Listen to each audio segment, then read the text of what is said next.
little bit because that breeze blowing it.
feet in this bigger, that would be really kind of scary, I think. It's not bad. We can only do that over water, so there's no terrain.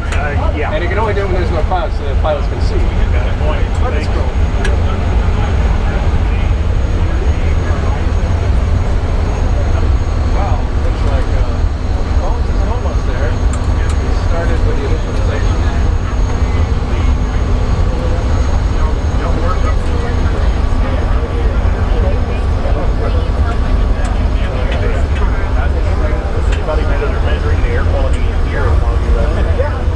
guys can do that because That's the real I think it goes on the Parasitic study.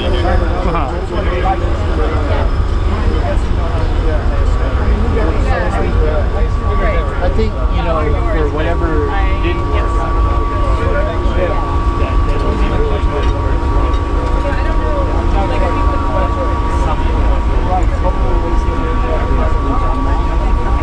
So like, yeah, the biggest problem is just picking the science fields that like it all. Yeah. That's 10 things. And then extra voltage. Even though you biochemistry are all one figure, somehow been able to get physics and lots of other cool stuff mixed in. Yeah. But it's funny, you won't be a lot of scientists like speed focus on one area. Is that something that we don't use? Yeah. So there are snakes on the floor. Dude, no. Before they vacuum them. That's what it looks like. Vacuum them. Wait a second, that's a CPAP machine. There are two internalization masks. I love it, they're all named snakes on a plate. It's a serious vacuum. Reactive, so we have to be very careful about how we bring it into the airplane so we don't use it on the surfaces of the sand. Okay, so that's We why have a really high flow. high flow going. So you're one of the ones who likes the high flow. Yes. Because we'll talk to someone who says the high flow causes problems with some of those things. For us, the faster we can breathe the gas through, and like all these tubes are Teflon, so we use most of the materials that we can. Oh wow! Try to pass that out. They named their purposely named the Snakes. experiment snakes. So Snakes that on a gives us, plane. you know, pretty good differential pressure. And then We're easily amused. we have a fast flow that comes in, it splits off, and then goes right back out the window out through the rear facing and then cherry effect. Now, I was asking someone else. They said, do they do analysis there on the plane, or do they like to the back? They would say,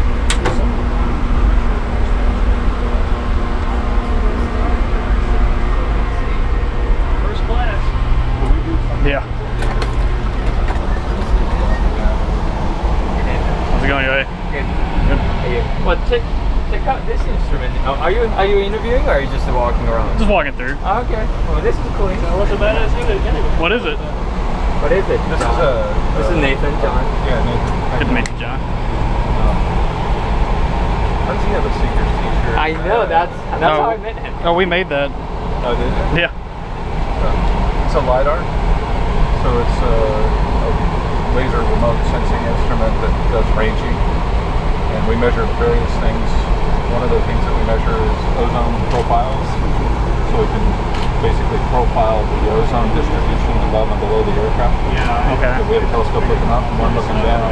Oh, wow. There's windows in the aircraft that they're shuttered now, but if you, when during flight they open up and basically have a viewport there. Just looking up and looking down. Yep. And then we measure essentially a line right above and below us.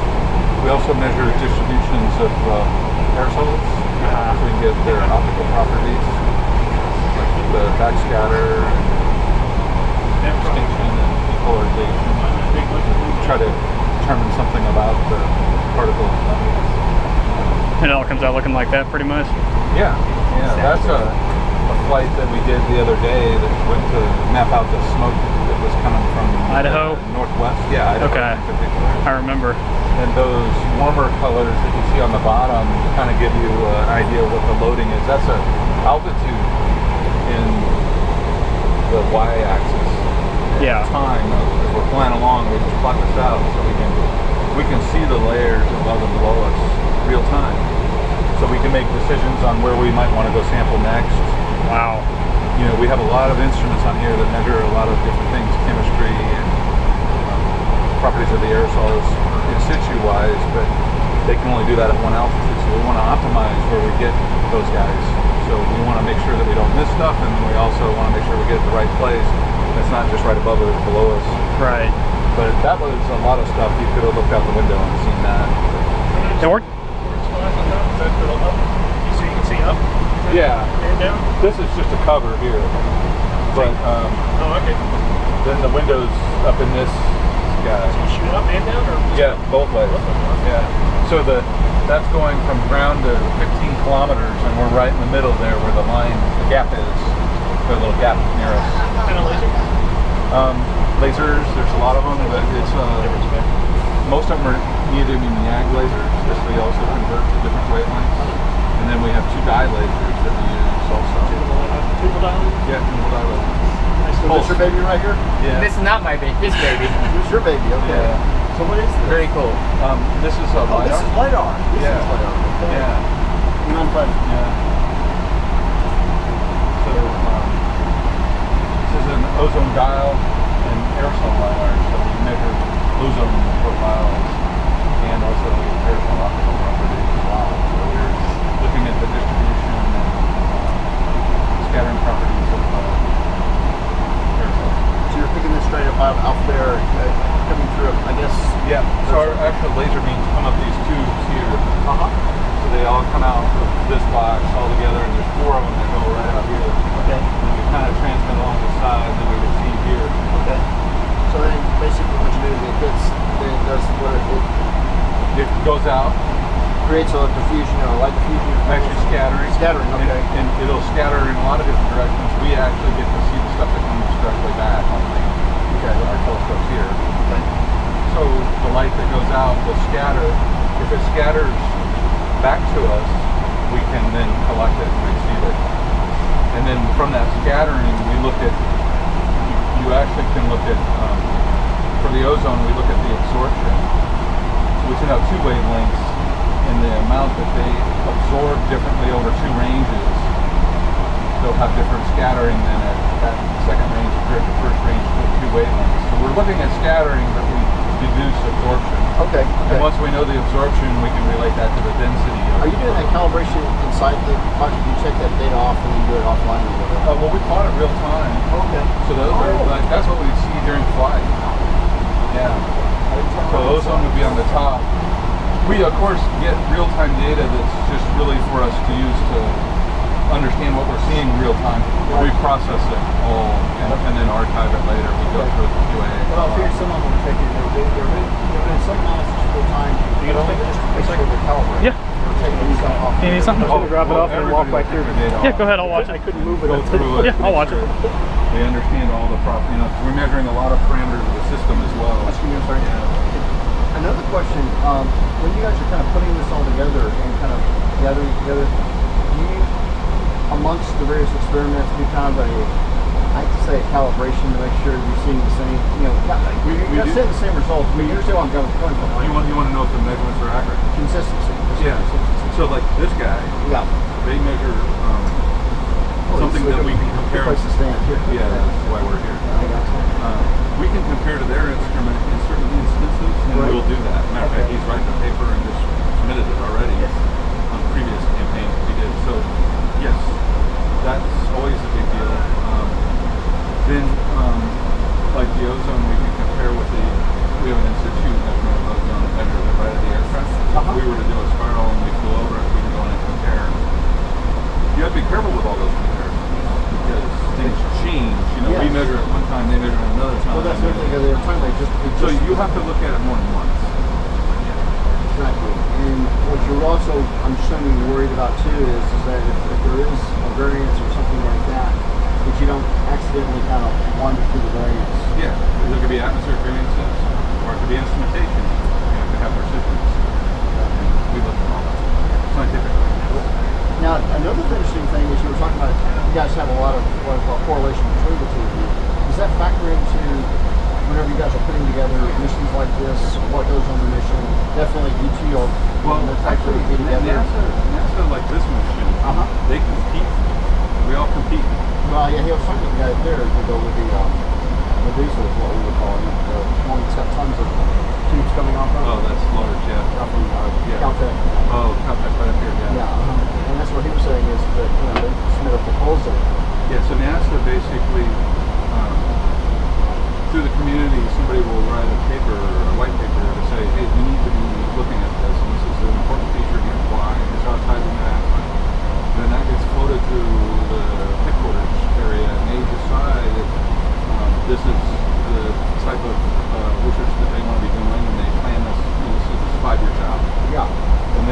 they'll put out a solicitation that goes out to all the science community or anybody that really wants to propose. And then they look for certain measurements, and so they have a solicitation that has priority type measurements, different levels of that.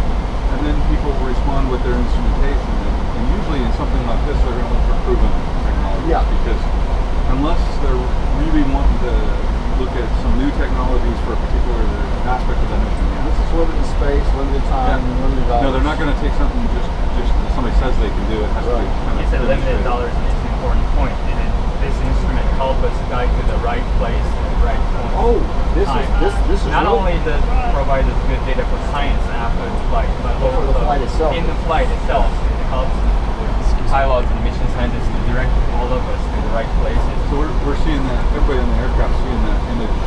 He was talking about that. He said that you guys have a headset throughout the whole thing, and you're kind of coordinating back to one point. Oh, yeah. And I'm assuming you're the one point or someone. No, we have a mission scientist that's dedicated. He doesn't run an instrument. And he'll say change course or leave it where we're at. Yeah, you gotta have one point that you end up making the decision. We're getting shoved out. right. Thank you so much. I appreciate this.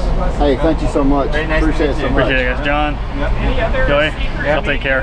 I think you may have one up there with him. I'll let you walk to the aircraft and go to it. You guys have a good day. Wait on Carl so he don't have to lug his bag down.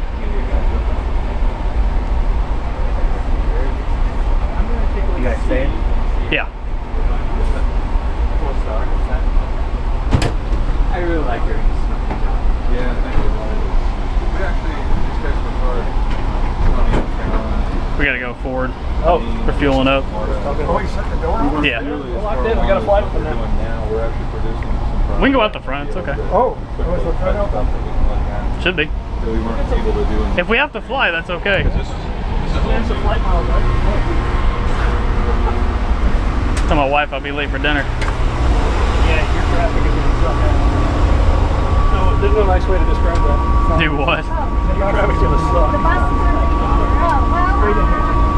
That's alright. Rack up some NASA flight miles. Huh? Rack up some NASA flight miles. Yeah. Get a free flight. Mm-hmm.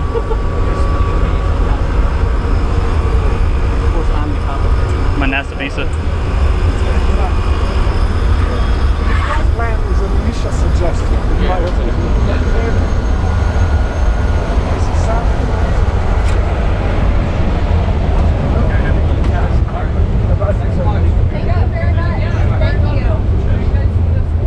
We need to see if it's possible to get a picture outside the plane. Thank you. Everybody off? Think so. Can we get a group picture outside the plane? Sure. Okay. Hey, Marlene, Joanne. We need to do our group picture.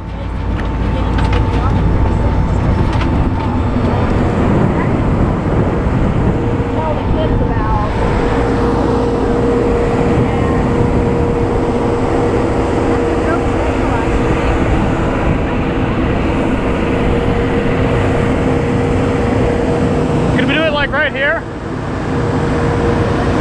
Yeah.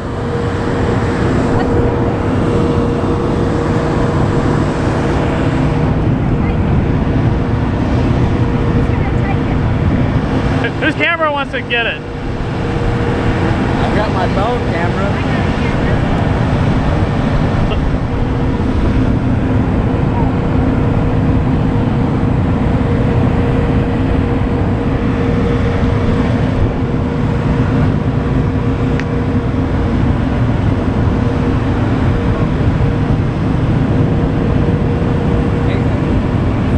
Jeff Sugar. Hey, Jeff. Good to see you. Good to see you. I was wondering which one you were. I was like, I haven't seen his face. Joanne? What's your name? I'm Beth. Beth, Nathan. Hi, Nathan. Hi, Beth. Nice to meet you. EMR 24? EMR 24. That's right. I'm Stargaze Gal. Okay. Where are you from? Pearland. From Pearland. Okay. Are you good with it? All right, come on. Yeah, I bet.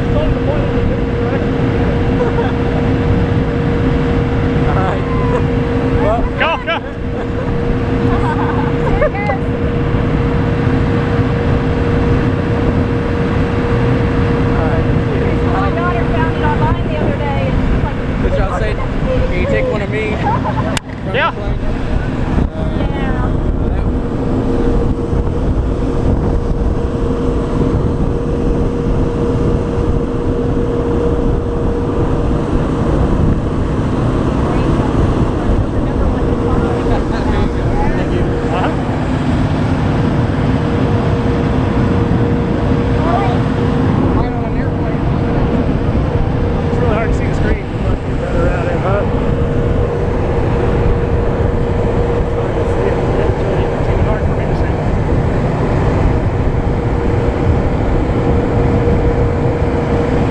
Didn't take one. Just get the orders, maybe easier to see anyway. Would you just want to use your big one? Sure.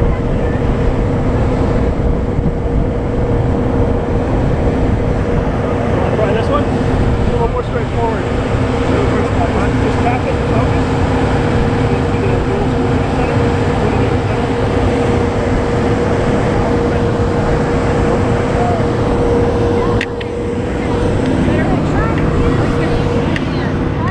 At least they can see the screen. Okay.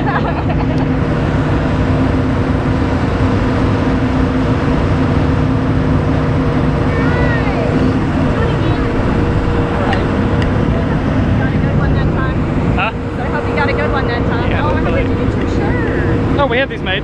Oh, you guys have it made. Okay. I didn't know he was taking. Yeah, I gave it to you though. Did it work? Yeah. He says unconvincingly. I know. I think we were all moving though. Yeah, because we don't know. That's not bad. He takes it too fast. That's all right. That's not bad. We're all looking in that direction. As long as I can put this on the side, we're good. Yeah. Will you email that to me? Absolutely. Sometime tonight. 1995. Huh? 1995 is all yours. Oh, okay. You're a friend now, so 1895. You're a funny guy. Funny looking.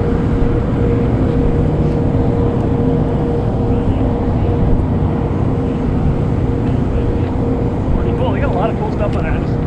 Huh? Oh, a lot of cool chemistry on there, man. Yeah.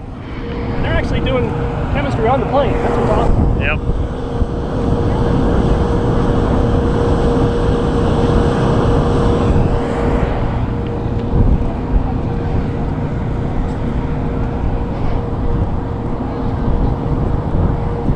I'll be posting videos from inside that one. Because you were here sometime. this morning? Oh yeah. No good. It was amazing. I saw some of his pictures. What do you do? I work up in the woodlands. Okay, what do you do? I'm a technical developer. I draw oil and gas equipment in 3D. Okay. What about you? I am an 8th grade science teacher Very cool. in Spring Branch. But I went to high school at McCullough High School, which is now McCullough Junior High in the Woodlands. I want to say a friend of mine teaches at Spring Branch. Right